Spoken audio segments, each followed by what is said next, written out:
Escucha, ¿verdad? Escuchado. Ah, perfecto. Este punto generalmente es importante, cualquier detalle lo vamos a ver, la nacionalidad de los trabajadores. Veíamos ayer que, que nuestro sistema jurídico ha promocionado desde siempre la igualdad ante la ley, incluyendo situaciones como bastante desiguales, como la esclavitud. Chile fue uno de los primeros en dar algunos pasos para exterminar esa lacra en la historia de la humanidad que era la esclavitud. Sin embargo, tiene pequeñas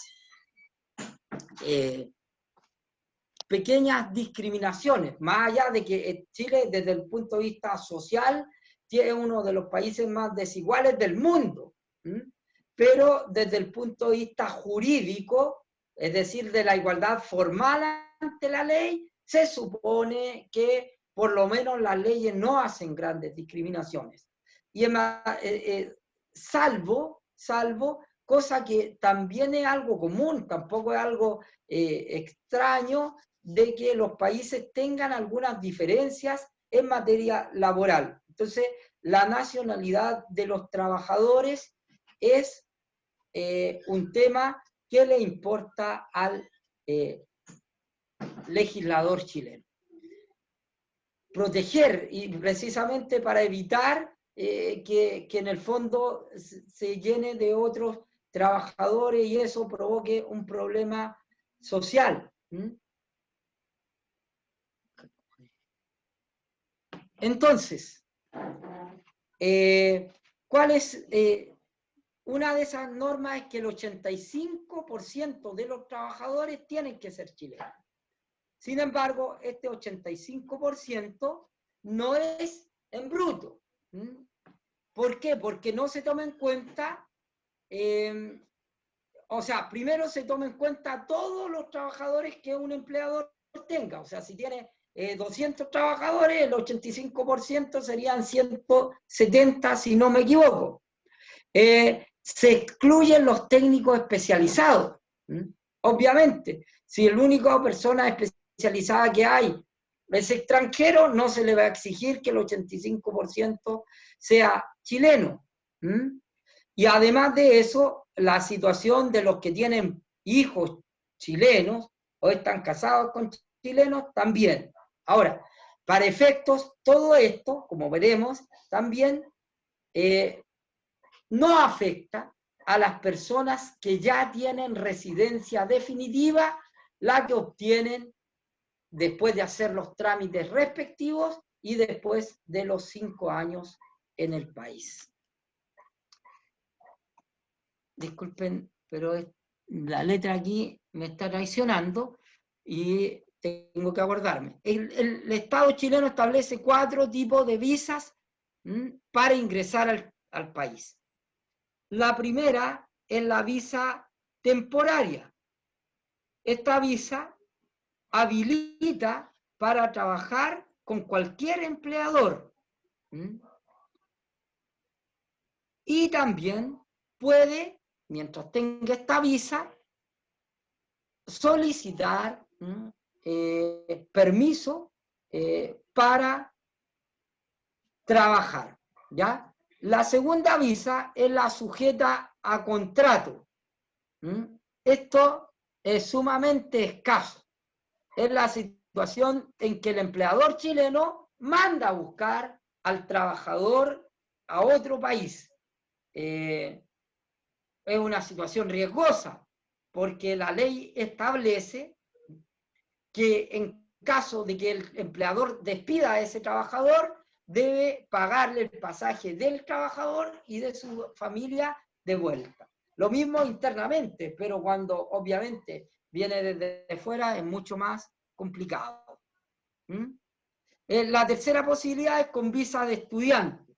En general los estudiantes no pueden trabajar, pero excepcionalmente pueden realizar su práctica profesional o en casos muy excepcionales incluso se les habilita para trabajar.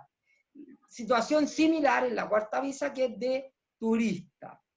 que tampoco se les permite trabajar, pero en casos muy calificados también se les permitirá trabajar. Para eso deben obtener los permisos correspondientes en migraciones. Y ahí está el cuadrito. De todo esto, importante es señalar que en lo posible, dos cosas quizás sean importantes. Los contratos que se efectúen con trabajadores extranjeros deben ser suscritos ante notario. Primera cosa. Segunda cosa, el régimen previsional. Segunda cosa, quizás decir o ratificar, que no debiera ni siquiera decirse, es entendible. Los derechos y las obligaciones que tienen estos trabajadores son las mismas que los demás trabajadores. No son ni trabajadores privilegiados, ni tampoco discriminados. Por lo tanto, tienen que ganar el mismo ingreso mínimo y todos los otros leyes que lo regulan. Y lo último, quizás importante que decir, es que estos trabajadores están sometidos al régimen previsional chileno, es decir, AFP, pero excepcionalmente pueden solicitar también ellos que se les siga cotizando en su país, bajo su régimen, siempre que ese régimen, el Estado chileno, considere que es lo suficientemente, entre comillas, garantista para este trabajador, como lo es la AFP en Chile. Disculpen, me atoré, no sé por qué. Ya. Jornada de trabajo. ¿Qué es la jornada de trabajo? Es el tiempo durante el cual el trabajador debe estar a disposición del empleador. La jornada de trabajo se clasifica en jornada activa y jornada pasiva. La jornada activa es en el tiempo en que efectivamente está cumpliendo sus funciones, y la pasiva, ojo, es el tiempo que el trabajador no realiza actividad, pero sí está durante el tiempo destinado a eso, por causas que no le son imputables. La típica situación, yo lo viví, antes de dejar de trabajar, o sea, antes de entrar a estudiar Derecho y después realizar actividades que en realidad, con el debido respeto, yo creo que las actividades físicas son muchísimo más valiosas e implican mucho más esfuerzo que las labores no de esfuerzo físico. Por eso digo que después que dejé de trabajar, que fueron hartos años, y entré a estudiar Derecho, tuve la fortuna que desgraciadamente no todos los compatriotas tienen. Entonces, por ejemplo, cuando trabajábamos en la agricultura y empezaba a llover, teníamos que cobijarnos debajo del galpón. Y en ese caso, esta era jornada pasiva, era imputable a la jornada de trabajo. Inicio. ¿Cuándo se inicia? Cuando el trabajador comienza sus labores. Puede pactarse que, por ejemplo, podría pactarse que la jornada se entienda desde que el trabajador sale de su casa. La respuesta, no tengo cómo preguntarles, pero la respuesta es que sí. ¿Por qué? Porque recuerden, el derecho laboral es mínimo a favor del trabajador. Sobre eso, cualquier beneficio adicional es aceptado. ¿Hasta cuándo? Hasta que el trabajador termina sus funciones. Se habla de jornada ordinaria y extraordinaria de trabajo. ¿Cuál es la jornada ordinaria? Es la jornada que se pactó en el contrato. ¿Tiene limitaciones? Sí. Fíjense ustedes, y generalmente este curso se comienza con la historia de los niños que no conocían el sol. Y aquí sí que yo no puedo evitar preguntar a los asistentes si saben quiénes eran los niños que no conocían el sol. No sé cómo puedo ver mis participantes. No me aparece hablar, no me parece alguien que haya levantado la mano o el chat. Levantó la mano Patricia Miranda. ¿Puede hablar, por favor, habilitarse el teléfono? ¿Aló, me escucha? Sí. La jornada ordinaria que dice definición en el tiempo durante pasiva, que hablaba de los niños. A ver, que se me No, perdió usted. sí, no se preocupe, Patricia, ¿me ve o no me ve? Sí, lo veo. Ya, aquí lo estoy escuchando. Mire, Eran, sí, dígame usted. yo iba a hablar en general de la jornada ordinaria, pero me referí en específico a que esta se dividía en jornada ordinaria activa y pasiva. La pasiva es el tiempo en que el trabajador está a disposición del empleador, pero sin ejecutar labor alguna por razones que no le son imputables al trabajador. Y puse el ejemplo de el trabajador que está realizando labores agrícolas y comienza a llover. Entonces tiene que cobijarse en el galpón, no está plantando, no está podando, no está polinizando, pero está a disposición del empleador sin realizar función alguna. También es jornada de trabajo y tiene que pagarse como jornada de trabajo.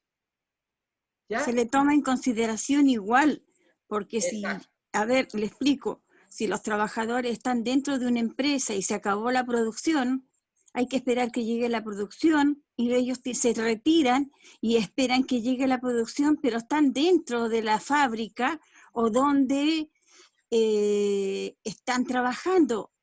No es causal, ni tampoco uno se puede ir para su casa, pero tiene que quedarse el tiempo necesario que se reactive el trabajo. Así es. No le Exactamente, escucho Patricia. bien. Ah, disculpe. Así es, Patricia, tiene toda la razón. Vicente, ¿se estará escuchando mal o será solo la señorita o señora Patricia quien me escucha mal? Se escucha bien, Adonis. Ya. ¿Me escucha ahora, señora Patricia? ¿Aló? Parece que es ella la que no escucha bien, Vicente.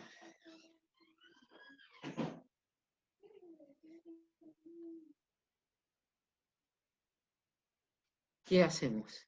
Yo creo que... Señora Patricia, ¿me escucha?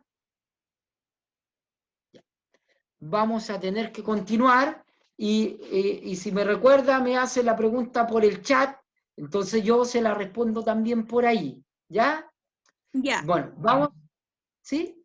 Sí, sí, ¿Me escucha ahora o no? sí, lo escucho claro. Ya. Entonces, dígame, ¿entendió la explicación o hay que hacerla de nuevo? No, yo entendí la explicación, porque Ah, muchas gracias, Patricia. en un trabajo cuando se acaba la producción o están dentro de un galpón y se acaba la producción, hay que esperar que llegue y hay que seguir en el trabajo y esperar que haya más producción y seguir hasta el horario indicado. Y eso lo ve el jefe de sala o lo ve el patrón, no sé, pues el que esté a cargo de los trabajadores. Por lo mismo, ese es el pasivo, el que se queda Exactamente. esperando. Esa es la El jornada pasiva. Así es, Patricia. Así es. Muy bien. Muchas gracias. ya, Ya. Entonces estamos en estos niños y vamos a explicar quién eran estos niños que no conocían el sol. Si alguien de ustedes vio la película Subterra o leyó a Baldomero Lillo, entonces se acordará de estos niños que entraban a la mina antes de que saliera el sol y salían de la mina después que se metía el sol. Ahí trabajaban de lunes a domingo. Se hablaba también de las camas calientes, es decir, cuando un obrero venía saliendo, ocupaba la cama que el otro obrero que se había levantado había recién desocupado, y viceversa, en un ciclo infinito, sin descanso. Por eso vinieron primero la idea de un descanso semanal, es decir, por lo menos tener el día domingo. Hasta Dios descansó el domingo, entonces se dijo, tenían que descansar el domingo. Estos niños se hablaba que no conocían el sol porque llegaban antes que saliera el sol, se iban después y trabajaban de lunes a domingo. Por esta misma razón fue el incendio de las trabajadoras en Estados Unidos, y eso de origen al 1 de mayo. Entonces, en la huelga famosa aquella. Entonces tenemos, ya decíamos, una jornada activa y una jornada pasiva. La ley entonces progresivamente ha ido estableciendo limitaciones cada vez mayor a esta jornada de trabajo. ¿Ya? Primero, la jornada de trabajo era entera. No había día que no se trabajara, se trabajaba totalmente. Después se peleó por las 8 horas, es decir, 8 horas para trabajar, 8 para dormir y 8 para otras cosas. Entonces, y después el día domingo, y ahí vinieron 8 por 6, 48, lunes a sábado, 48. Y así estuvo mucho tiempo. Pero las trabajadoras de caso a particular, no, ellas tenían jornadas de 72 horas, de 12 horas diarias con uno semanal. Y eso hace algunos años atrás, con la presidenta Bachelet, que fue mujer, en el primer gobierno, cambió esa situación y pasó al régimen común y corriente. Después se bajaron también la jornada a 45 horas, de 48 a 45, y como ustedes saben, hoy día se plantea la idea de las 40 horas de jornada de trabajo. Y terminaron, entiendo, bajadas a 40. No tengo, no lo, tengo un lapso. Voy a tener que averiguarlo, no me. Ya tengo que verlo, no recuerdo qué pasó con esa situación. ¿Ya? Pero la idea básica es que no se puede extender la jornada de trabajo. Ahora, también hay otras limitaciones. No pueden ser más de 6 días ni menos de 5. O sea, nadie puede trabajar de lunes a domingo. Llegado al 6º día, tiene que haber el 7º de descanso, y tampoco podrían ser 4 días a la semana. Si pueden haber empresas, hay situaciones especiales. Por ejemplo, si yo trabajo para distintos empleadores, obviamente no pueden ellos adaptarse a mi situación. Los gerentes, administradores, personas regidas por el artículo 22, inciso 2, tampoco están sometidas a limitación de jornada. O sea, ellos pueden llegar más tarde, irse más temprano, pero a veces puede que lo llamen a las 12 de la noche porque hay un problema en la empresa. Los trabajadores sin fiscalización superior inmediata. Por ejemplo, antes se ponía el ejemplo claro del que repartía en el camión de la empresa. Hoy día eso es bastante relativo, porque hoy día a los camiones le ponen un GPS, entonces hay alguien que desde la misma empresa lo está supervisando. No en forma directa, pero sí inmediata. Hay un medio. En términos literales no sería inmediata, pero sería de alguna manera indirecta, pero contemporáneamente al mismo tiempo, coetánea. Lo mismo con el trabajo a domicilio. Estas empresas, por ejemplo, que mandan a coser prendas. Los agentes comisionistas de seguro, los a bordo de más de pesqueras, los sistemas de turno. Por ejemplo, les pongo Arauco, tiene turnos de 4 días y 4, para eso es necesario que haya una aprobación, eso sí, de la inspección del trabajo para alterar este sistema normal. ¿Ya? Luego hay algunas disposiciones en la ley que permiten sistemas de jornadas especiales. Por ejemplo, los que trabajan en naves pesqueras, los tripulantes de barcos, los deportistas, los choferes de la locomoción colectiva, ya sea urbana, interurbana, etc. Y también la jornada bisemanal.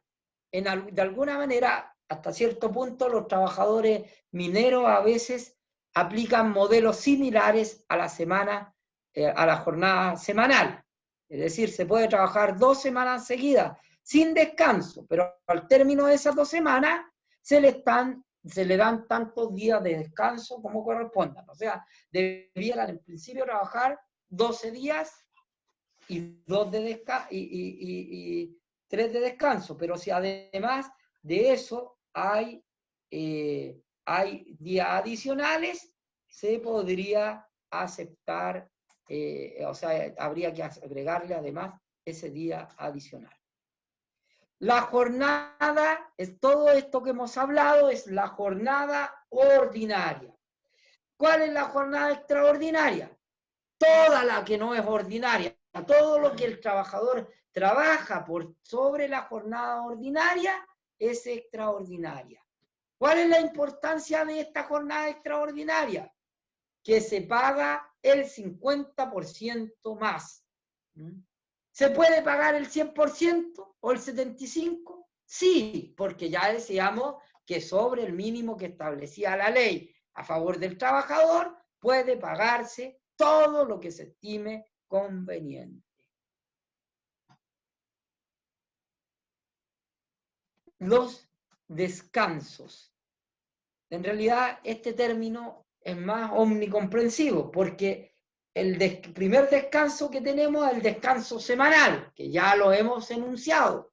Es decir, todos los domingos, por regla general, debieran ser descanso, salvo las empresas que están expresamente exceptuadas de trabajar en los días domingos, caso en el cual deben otorgarle igualmente a los trabajadores 2 domingos al menos en el mes, y los días que trabajan en el domingo deben otorgar otro día compensatorio del domingo. Es lo que hemos señalado. Ese es el descanso en la semana. Además de eso, tenemos el descanso durante el día, el descanso diario para colación. ¿Ya? La jornada de trabajo no es entera. Por ejemplo, la jornada antigua de los trabajadores de casa particular era de una sola vez, pero había una hora de 12 horas, recuerden, pero había una hora de colación con imputación a la jornada. Esta no. La regla general es que la jornada se divide en 2 partes. Una parte con media hora por lo menos para colación. ¿En qué caso? En todos los casos en que la jornada de trabajo tenga más de 6 horas de trabajo. O se hayan contratado menores y se los haya hecho trabajar más de 4 horas seguidas. O sea, si yo puedo distribuir la jornada en 5 días de 30 horas, sí puedo. Vamos a poner algunos ejemplos básicos. Yo puedo establecer una jornada ordinaria, estamos hablando de régimen general, que es lo que ustedes van a ver, es lo más probable, de 48 horas a la semana. Respuesta: no puedo. ¿Puedo establecer una jornada de 40 horas a la semana y pagar el ingreso mínimo? Respuesta, sí puedo. ¿Puedo tener una de 44 horas a la semana y pagar el ingreso mínimo? Sí puedo. Nos faltó una jornada, no sé si sale aquí. Disculpen la impertinencia. La jornada parcial, lo que la gente llama el part-time. Pero el término jurídico es la jornada parcial. Es decir, la jornada parcial es aquella que se establece una jornada que no pasa de 30 horas. O sea, la jornada parcial puede ser de 15, de 20, de 25, de 18, de 22, de 29, de 30 horas. De 31 ya no puede ser. ¿Ya? Puede ser establecida los fines de semana, contrariamente a la que establece los días domingos, porque perfectamente una jornada parcial, y de hecho existe, que sea de los puros días sábado y domingo. ¿Podría yo establecer una jornada parcial de 35? Ahora, ¿cuál es la gracia de la jornada parcial? Por ejemplo, yo establezco una jornada parcial de 30 horas, que son 2/3 de la de 45. Por lo tanto, puedo pagar los 2/3 de la remuneración mínima y es perfectamente posible.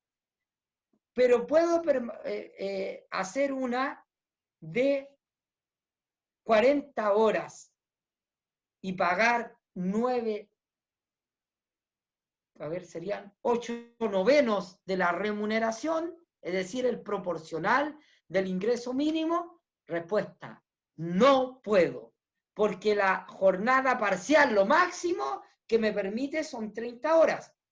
¿Puedo hacer una jornada de menos de la que establece la ley como ordinaria? Sí puedo perfectamente, puedo 35, sí, pero en ese caso tengo que pagar por lo menos el mínimo. Todo eso en relación a la jornada y al descanso semanal. Entonces, respecto del descanso dentro de la jornada, ya decíamos que por regla general la jornada de trabajo tiene que dividirse en 2 partes, con media hora para la colación. ¿Puede ser 15 minutos? No, porque el mínimo es media hora. ¿Puede ser 1 hora? Sí. ¿Pueden ser 3 horas? ¿Pueden ser 4 horas? Si nosotros vemos la ley, sí puede. Y de hecho antes era muy común que en el comercio se contratara una persona para que trabajara 4 horas en la mañana, descansara 3 y trabajara 4 horas después. Y nadie lo cuestionó. Hasta que alguien empezó a reclamar en la inspección del trabajo y en tribunales. Recuerden, principio de irrenunciabilidad del contrato de trabajo. Y se dijo que el código dice para colación. Y nadie se demora 3 horas en colar. Bueno, yo a veces, pero eso no vale para estos efectos.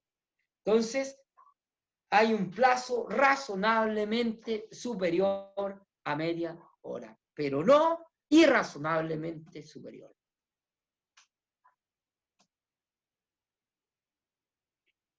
Ya hablamos aquí venía el descanso semanal, que ya lo hemos señalado. Si hay, obviamente, un día feriado y la persona tuvo que trabajar en feriado, se le tiene que compensar con otro.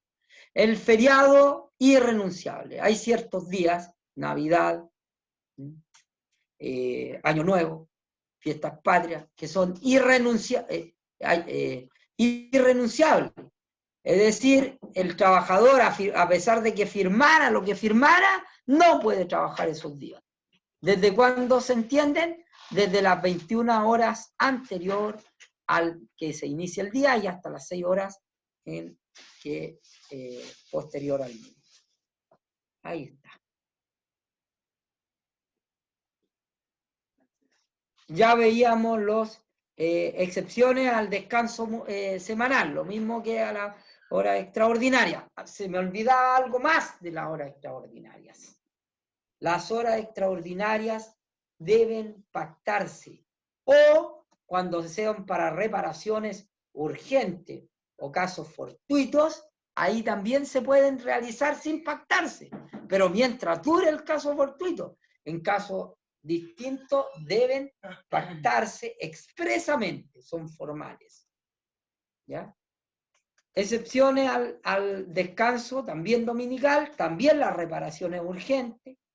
Ya hablábamos de las empresas de proceso continuo, que por su naturaleza no puedan ejecutarse sino en estaciones o periodos determinados, las labores agrícolas, por ejemplo, y los trabajos impostergables para la buena marcha de la empresa. Si son impostergables, son también excepcionales. Todo esto se puede discutir en todo caso. Y estos otros trabajadores que ya habíamos visto, a bordo de naves, faenas portuarias, establecimientos de comercio, y todos estos, en todo caso, tienen que tener su descanso compensatorio del que ya habíamos hablado. Y también hablamos de esta situación.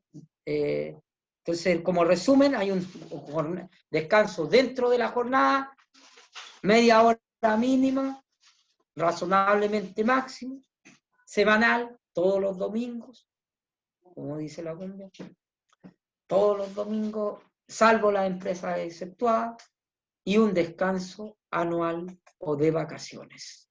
Y ese es el feriado, que es un derecho que la ley confiere a los trabajadores que han tenido más de un año trabajando, para que tiene como base 15 días, y de ahí se establecen algunos aumentos que puede llegar hasta 25 días.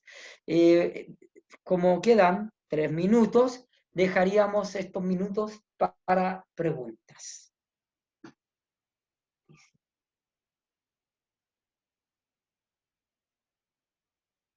María Castro ha ingresado. Y Patricia Miranda levantó la manito. Por favor, Patricia, la escuchamos. Si pudiera, no sé si... Ahí. ¿Me escuchan? Perfectamente, Patricia. ¿Y usted a mí? Sí, correcto.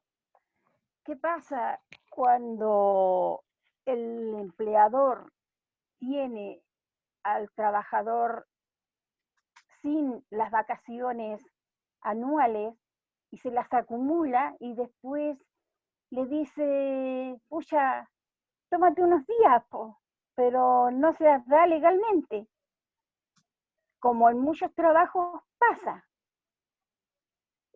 Si no se las da legalmente, entonces comete una infracción. Pero una de las características del feriado es que este es acumulable hasta por 2 periodos. ¿Cuál es la razón de que sea por 2 periodos? Que los derechos laborales caducan, dice el código en el 510, prescriben, pero en verdad caducan a los 2 años, por eso es acumulable hasta los 2 periodos. Entonces, ¿qué debe hacer el empleador? No es facultativo. Llegado el segundo periodo, decirle al trabajador, mira, está de vacaciones, y extenderle el certificado respectivo. Respecto de la pregunta que usted me manifiesta, si lo hace, no sé a qué se refiere con ilegalmente, porque llegado el segundo periodo, como le digo, no solo es facultativo, sino que es obligatorio para el empleador hacer que ese trabajador se tome sus vacaciones. Y segundo, si usted se refiere a que no le pague la remuneración durante el feriado, evidentemente eso después o antes de pasados 2 años se puede demandar. Y además, si conoce la inspección del trabajo, va a multar a ese empleador. No sé si se entendió la respuesta. Sí, la entendí. Sí, la entendí, clarito. Muchas gracias. Gracias a usted.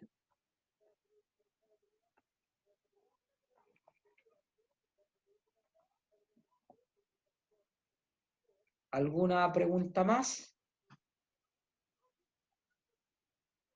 Pueden hacer preguntas después por chat y vemos cómo las respondemos mañana o cómo las respondemos por el mismo chat, ¿ya? Si quieren, pueden ser incluso en forma verbal, así como mandan registro de audio, no sé cómo se llaman. También toda la disposición. Solo agradecerles su asistencia, desearles que se encuentren muy bien y nos veremos mañana nuevamente.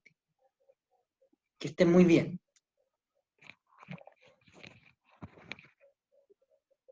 Marco, ¿algún comentario, alguna opinión? Ah, Berta Urrutia está levantando la manito.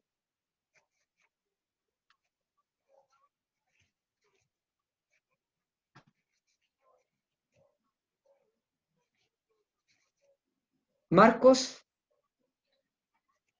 Adonis, buenas noches. Bien, gusto. me parece bien interesante la clase.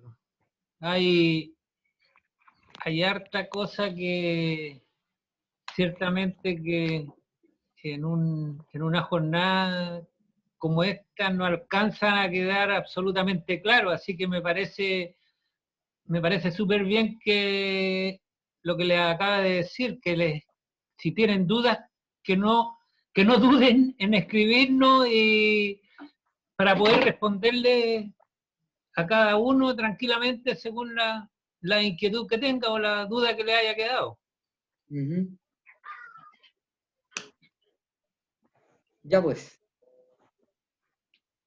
Muchas gracias entonces a todos ustedes y que se encuentren muy bien.